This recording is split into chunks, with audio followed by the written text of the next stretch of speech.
నమస్తే, welcome to పోరాటగలం TV. నేటి వార్తా విశేషాలు.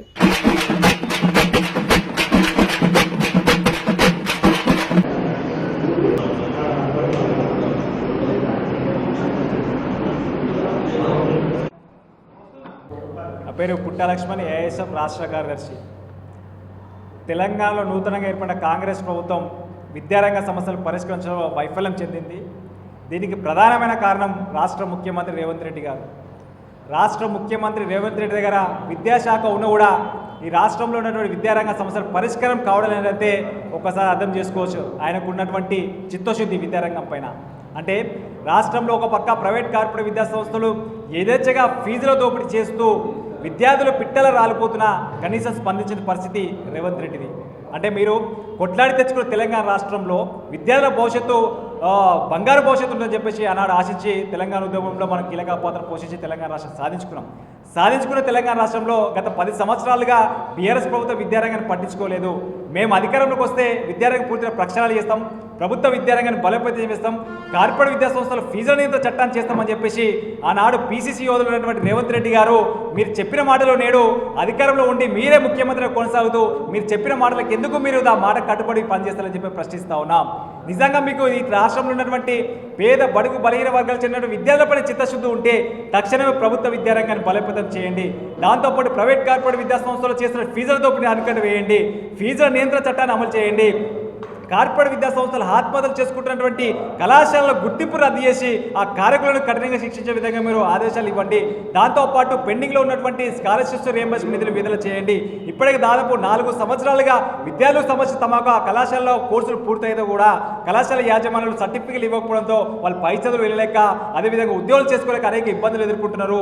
మీరు ఏదైతే ఆనాడు పీసీసీ హోదాలో ఉండి ఏదైతే మాట ఇచ్చారో ఆ మాట కట్టుబడి పెండింగ్లో ఉన్నటువంటి స్కాలర్షిప్స్ రియంబర్స్మెంట్ వెంటనే విడుదల చేసి విద్యార్థులకు న్యాయం చేయాలని చెప్పేసి అఖిల భారతీయ విద్యార్థి సంఘం మేము డిమాండ్ చేస్తున్నాం. లేడీ ఏడల ఖచ్చితంగా మీ యొక్క ఎమ్మెల్యేలు కానీ ఎంపీలు కానీ మంత్రులు కానీ గ్రామానికి ఇక్కడికి వచ్చిన విద్యార్థుల పక్షాన మేము అడ్డుకొని మా సమస్యల పరిష్కారం చేసేందుకు మేము విడిచిపెట్టాలని చెప్పేసి మేము అడ్డుకుంటామని చెప్పేసి సందర్భంగా రాష్ట్ర ప్రభుత్వం హెచ్చరిస్తూ ఉన్నాం.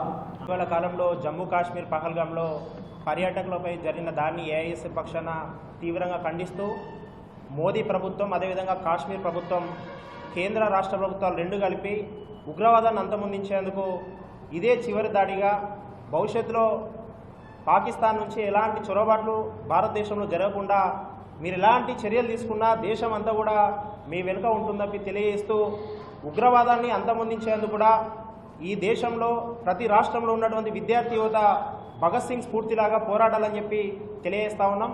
ముఖ్యంగా మోదీ ప్రభుత్వం గత 3 సంవత్సరాల నుంచి సైన్యానికి సంబంధించిన ఆర్మీ రిక్రూట్మెంట్ జరపడం లేదు. కేవలం 4 ఏళ్ల అగ్నిపథ్ నియామకాలు మాత్రమే చేపడతా ఉంది.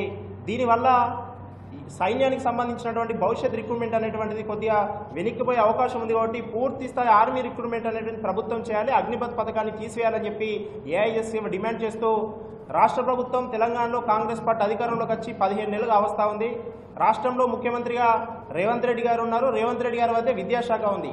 అయినప్పటికీ కూడా కాంగ్రెస్ ప్రభుత్వం ప్రతిష్టాత్మకంగా 6 గ్యారెంటీలను మేము తెలంగాణ రాష్ట్రంలో అమలు చేస్తా ఉన్నాం, ఒక్కొక్కటి అమలు చేస్తున్నామని చెప్తా ఉన్నారు.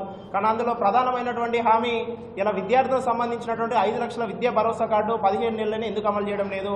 ఇలా ప్రతి విద్యార్థి ఇంటింటికి ఉచిత ఇంటర్నెట్ అన్నారు, ఇప్పటివరకు ఎందుకు అమలు చేయడం లేదు? ప్రతి విద్యార్థికి ల్యాప్టాప్ ఇస్తామన్నారు, ఎందుకు అమలు చేయడం లేదు? ప్రతి విద్యార్థినికి ఎలక్ట్రిక్ స్కూటీలు ఇస్తామన్నారు, ఎందుకు అమలు చేయమని చెప్పి ఏఐఎస్ఎఫ్గా ప్రశ్నిస్తూ ఉన్నాం. ఆనాడు రేవంత్ రెడ్డి గారు పీసీసీ హోదాలో ఉన్నప్పుడు ఫీజు రియంబర్స్మెంట్ పథకాన్ని బీఆర్ఎస్ నిర్లక్ష్యం చేసింది. మేము అధికారంలోకి వస్తే ఒకే దారి విడుదల చేస్తామన్నారు. ముఖ్యమంత్రి రేవంత్ రెడ్డి గారు మీరే విద్యాశాఖ ఉంది, అనేక నిధులు విడుదల చేస్తున్నామని గొప్పలు చెప్పుకుంటున్నారు. కానీ విద్యార్థుల ఫీజు బకాయిలు విడుదల చేయకుండా నిర్లక్ష్యం చేయడం వల్ల ఇలా ప్రస్తుత విద్యా సంవత్సరం ముగింపు దశకు చేరుకుంది. ఇలా ఉస్మాన్ యూనివర్సిటీ కానీ, కాకతీయ యూనివర్సిటీ కానీ, పాలమూరు యూనివర్సిటీలకు సంబంధించిన యూనివర్సిటీలు అన్ని సెమిస్టర్ డిగ్రీ పరీక్షలు ఆయా కళాశాల యాజమాన్యాలు వాయిదా వేస్తూ ఇలా పరీక్షలు బహిష్కరించడం వల్ల ఇలా విద్యార్థులు విద్యా సంవత్సరం వెనక్కిపోయి భవిష్యత్తులో మరిన్ని ఉన్నత ప్రవేశాలకు సంబంధించిన పరీక్షలు రాసేందుకు ఇబ్బంది పడుతున్న పరిస్థితి తెలంగాణ రాష్ట్రంలో ఉన్నది. ఇలా అనేకంగా జల్సాలు చేస్తూ ఉన్నారు రాష్ట్రంలో మంత్రులు. చిన్న 100 కిలోమీటర్ల ప్రయాణాన్ని కూడా ఇలా హెలికాప్టర్ ఎత్తుతూ ఇలా డబ్బులు వృధా చేస్తున్నారు. కానీ విద్యార్థుల ఫీజు బకాయిలు విడుదల చేసేందుకు డబ్బులు లేవని చెప్పి రేవంత్ రెడ్డి ప్రశ్నిస్తూ ఉన్నాం. ఇలా బీఆర్ఎస్ సహాయంలో ఉన్నప్పుడేమో మేము ప్రతిష్టాత్మక గురుకులాలు మా ప్రభుత్వం దీని మీద చిత్తశుద్ధితో పనిచేస్తుందని చెప్పారు. ఇలా కాంగ్రెస్ ప్రభుత్వం యంగ్ ఇండియా ఇంటర్నేషనల్ స్కూల్ అంటున్నారు. అంటే ప్రభుత్వాలు మారిన కొద్దీ ఇలా తమ సొంత ప్రయోజనాల కోసం తమ ప్రభుత్వం డబ్బా కొట్టుకోవడం కోసం ఏదో పథకాలు మేము తీసుకొచ్చామని చెప్పుకోవడానికి సరిపోతుందా? యంగ్ ఇండియా ఓకే, మంచిగా స్వాగతిస్తాం.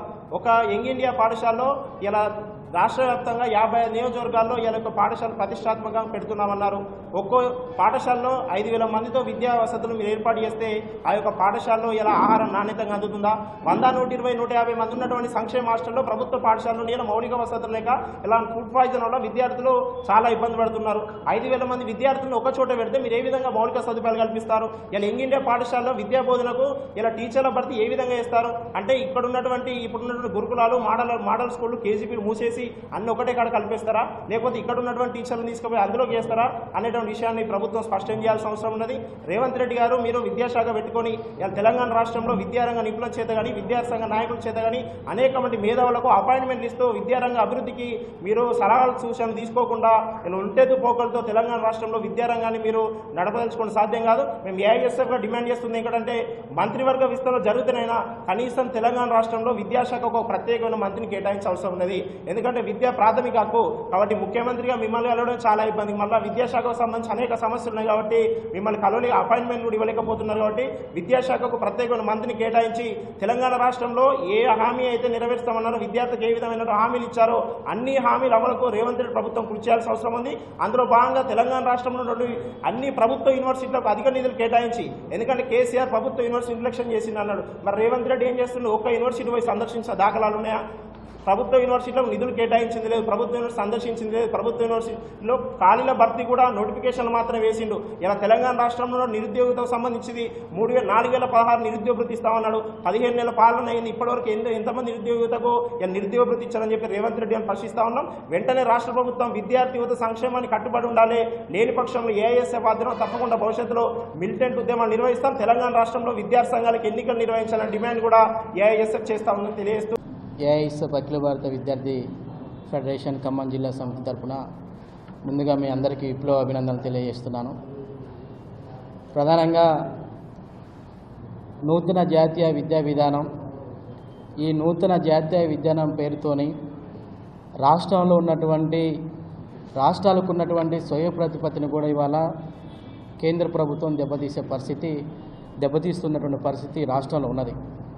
రాష్ట్రంలో కేంద్రంలో కానీ రాష్ట్రంలో కానీ విశ్వవిద్యాలయాలు స్వయం ప్రతిపత్తిగా ప్రజాస్వామ్యబద్ధంగా ప్రజాస్వామ్య వాతావరణం కల్పించాల్సినటువంటి ప్రభుత్వాలు ఇవాళ విశ్వవిద్యాలయాలు కానీ లేకపోతే ఇవాళ సెంట్రల్ యూనివర్సిటీలలో కానీ ప్రజాస్వామ్య వాతావరణం కల్పించకుండా నిర్బంధాన్ని కల్పించే విధంగా ఇవాళ విశ్వవిద్యాలయాల్లో అక్కడ ఉన్నటువంటి వీసీలు కానీ కేంద్ర రాష్ట్ర ప్రభుత్వాలు కానీ అవలంబిస్తున్నటువంటి పరిస్థితి ఉంది. ఇప్పటికే నూతన జాతీయ విద్యా విధానం పేరుతోని తెలంగాణ రాష్ట్రంలో కూడా స్కిల్ యూనివర్సిటీల పేరుతోని వివిధ యూనివర్సిటీల పేరుతోని తెలంగాణ రాష్ట్రంలో కూడా నూతన జాతీయ విద్యా విధానాన్ని అమలు చేయాలని చెప్పేసి ఈ రాష్ట్ర ప్రభుత్వం కూడా చూస్తున్నటువంటి పరిస్థితి ఉంది. అంటే ఇవాళ నూతన జాతీయ విద్యా విధానం తీసుకురావడం వల్ల ఈ నూతన జాతీయ విద్యా విధానంలో అనేకమైనటువంటి ఆనాడున్నటువంటి డార్విన్ సిద్ధాంతాన్ని 10వ తరగతి సిలబస్లో ఉన్నటువంటి డార్విన్ సిద్ధాంతాన్ని కూడా తీసేసి ఆ స్థానంలో మళ్ళీ ఇవాళ మూఢనమ్మకాలకు సంబంధించినటువంటి చాప్టర్స్ను కూడా ఇవాళ పెడుతున్నటువంటి పరిస్థితి ఉంది. అంటే ప్రపంచం అంతా కూడా సైంటిఫిక్ భావజాలం వైపు శాస్త్రీయ విద్యా విధానం వైపు అడుగులు వేస్తుంటే మన దేశంలో అశాస్త్రీయ విద్యా విధానం వైపు మనం అడుగులు వేస్తున్నటువంటి పరిస్థితి ఈ దేశంలో ఉన్నటువంటి పరిస్థితి ఉంది. ఇప్పటికే ఈ రాష్ట్రంలో యంగ్ ఇండియా గురుకుల పాఠశాలలు తీసుకొచ్చారు. యంగ్ ఇండియా గురుకుల పాఠశాల మార్గదర్శకాలని వెల్లడించకుండా ఇవాళ ఏ విధంగా ఇవాళ యంగ్ ఇండియా గురుకుల పాఠశాలను ఈ రాష్ట్రంలో ఇంప్లిమెంటేషన్ చేస్తారని చెప్పని చెప్తా ఉన్నాం. తక్షణమే ఏది ఏమైనప్పటికీ ప్రభుత్వం విద్యారంగాన్ని బలోపేతం చేయడంలో కానీ ప్రభుత్వ విద్యారంగాన్ని అభివృద్ధి పరచడంలో కానీ కేంద్ర రాష్ట్ర ప్రభుత్వాలు విద్యారంగాన్ని బలోపేతం చేయడంలో ఆ వైపు అడుగులు వేయాల్సినటువంటి పరిస్థితి ఇవాళ ఈ రాష్ట్రంలో కానీ దేశంలో కానీ ఉన్నటువంటి పరిస్థితి ఉన్నది. ఇప్పటికే రాష్ట్ర వ్యాప్తంగా 2021, 22, 22, 23, 24, 25, 25, 26 విద్యా సంవత్సరానికి సంబంధించినటువంటి సుమారుగా 8,000 కోట్ల రూపాయలు పెండింగ్ బకాయిలు ఈ రాష్ట్రంలో ఉంటే కనీసం ఈ రాష్ట్రంలో ఉన్నటువంటి పేద మధ్యతరగతి బడుగు బలహీన వర్గాలకు సంబంధించినటువంటి పేద విద్యార్థులు చదువుకోవడానికి ఈ రాష్ట్రంలో రియంబర్స్మెంట్ స్కాలర్షిప్స్ ఇవ్వకుండా ఇవాళ పేద విద్యార్థులు ఏ విధంగా చదువుకుంటారు, ఏ విధంగా వాళ్ళ భవిష్యత్తు ముందుకు పోతుందని చెప్పని ఏఐఎస్ఎఫ్గా మేము ఈ రాష్ట్ర ప్రభుత్వాన్ని ప్రశ్నిస్తూ ఉన్నాం. తక్షణమే రాష్ట్ర వ్యాప్తంగా ఉన్నటువంటి పెండింగ్లో ఉన్నటువంటి ఫీజు రియంబర్స్మెంట్ స్కాలర్షిప్స్ బకాయిలను విడుదల చేయకపోతే రాష్ట్ర వ్యాప్తంగా పెద్ద ఎత్తున ఆందోళన కార్యక్రమాలు నిర్వహిస్తామని చెప్పని ఏఐఎస్ఎఫ్గా డిమాండ్ చేస్తున్నాం.